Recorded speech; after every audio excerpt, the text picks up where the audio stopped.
মাত্র 1 ঘন্টা সময়সীমার মধ্যে কার্তিকপুর থেকে বেড়াচাপা বাজার দীর্ঘ 4.5 কিলোমিটার রাস্তার দূরত্বের মধ্যে পরপর তিনটি দোকানে চুরি ও চোরের ছবি ধরা পড়েছে সিসিটিভি ক্যামেরায়।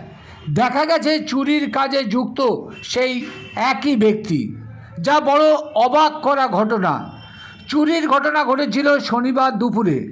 এদিন দুপুর 2:50 নাগাদ কার্তিকপুর বাজারে লোকনাথ মিষ্টান্ন ভাণ্ডারের দোকানের মালিকের অগোচরে দোকানে ঢুকে পড়ে কালো গেঞ্জি ও নীল সাদা লুঙ্গি পরা এক ব্যক্তি।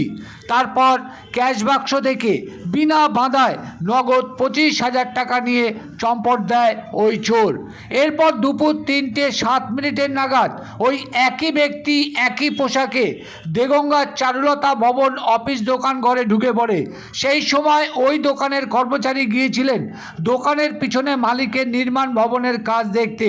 ফাঁকা দোকানের ক্যাশ বাক্স থেকে নগদ 9,000 টাকা ও কর্মচারীর মোবাইল নিয়ে চম্পট দেয় ওই চোর। এরপর ঘড়ির কাঁটা 3:50 নাগাদ দেগঙ্গা থেকে 3 কিলোমিটার দূরে বেড়াচাপা জনবহুল বাজারে একটি জুতো, ছাতা ও মাদুর বিক্রেতার দোকানে হানা দেয় ওই একই পোশাকের ব্যক্তি।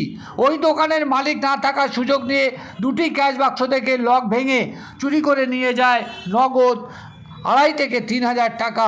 সবই ছবি ধরা পড়ে সিসিটিভি ক্যামেরায়। দুদিন আগে বেড়াচাপা প্রতিভা রোডের একটি মুদির দোকানে যে স্টাইলে চোর তা চুরি করতে এসে লুঙ্গি কোমরে জড়াতে দেখা গেছিল, ঠিক একই স্টাইল দেখা গেল শনিবারের চুরিতে। প্রশ্ন উঠছে, তবে কি দুটি দোকানের চুরির নায়ক ওই একই ব্যক্তি? দেখুন সেই ছবি, একই স্টাইলে লুঙ্গি বাঁধা এই চোরের। যা নিয়ে কি বললেন শুনুন। 50 থেকে 51 মধ্যে একজন ব্যক্তি আসলো, কালো ড্রেস পরা, কালো রঙের দেখতে গেঞ্জি, কালো গেঞ্জি আর চেক লুঙ্গি পরা আসলো। এসে এখান থেকে ঢুকে এইভাবে ঠিক ড্রয়ারটা খুললো, এখান থেকে কৌটোটা নিল, যে কৌটোটায় টাকা থাকে কৌটোটা নিয়ে এর মধ্যে এরকমভাবে লুঙ্গির মধ্যে নিয়ে ড্রয়ারটা আবার বন্ধ করলো। যাওয়ার সময় আবার এইদিকে দেখলো যে এখানে কেউ আসে না। আনুমানিক কত টাকা ছিল ওর মধ্যে? আনুমানিক 25 থেকে 30 এরকম ছিল। 30 মানে কি? 1000। এত টাকা ছিল? এত টাকা ছিল থাকার কারণ হচ্ছে আমার মুদিখানার দোকানে মালের পয়সা দেওয়ার কথা ছিল বাবার। কালকে মুদিখানার মাল ঢুকেছে, চিনির বস্তা, ময়দার বস্তা, সেই টাকাটা গুনে রাখা ছিল ওখানে। আর তাছাড়া সকালবেলা যে ব্যবসা করেছি, বেচাকেনা করা হয়েছে, সেই টাকাটাও ছিল ওর মধ্যে। টোটাল টাকাটা ফটো ধরে নিয়ে চলে গেছে। আপনারা তখন কোথায় ছিলেন? আমি যখন বাড়ি গিয়েছিলাম দুপুরবেলা খাওয়া দাওয়া করতে, স্নান করতে। দোকানে কেউ ছিল না? দোকান খোলা? বাবা রয়েছে তো, বাবা ছিল ভেতরে, গেছিল বাবা। বাবা কোন জায়গায় গেছিল? বাবা ভেতরে ছানা শিখতে গেছে। আর সেই সুযোগে? হ্যাঁ, সেই সুযোগে হয়েছে এটা। এখন কি চাইছেন?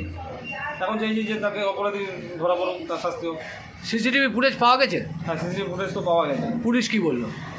পুলিশ থানায় যেতে বলে থানায় আসেন, ফুটেজ পাঠাতে বলেছে, প্লাস একটা ডায়েরি করে যাবে। আপনার নাম কি? আমার নাম দেবব্রত দাস।